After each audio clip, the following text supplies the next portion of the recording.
نو مونږ او د بچو ته وایو چې که ساداتو سره جنگ راغی او په یو مخې سپېړه درکا دا بل مخم ورته ونیسه د رسول الله مبارک په خاطر دغه اولاد سره نیغېږه مه دغه اولاد سره خوله مه وه مبارک وی اکرمو اولادی الصالحون یا منهم الصالحون لله والطالحون لی زما د اولاد به عزت کوئ کم چې نیکان دي خو د الله د خاطره د هغې عزت کوئ کم چې ورکې بدعمل او بدان دي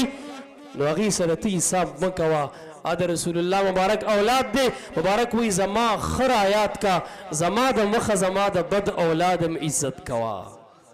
بیا چې نیکانی طریقت والی علم والی ادب والی معرفت والی تصوف والی پیر فقیر والی مذهب والی الله والی بیا خو به د دوه طرفونه ادب و تعظیم و محبت ساتي د الله د پاره هم د رسول الله مبارک د پاره هم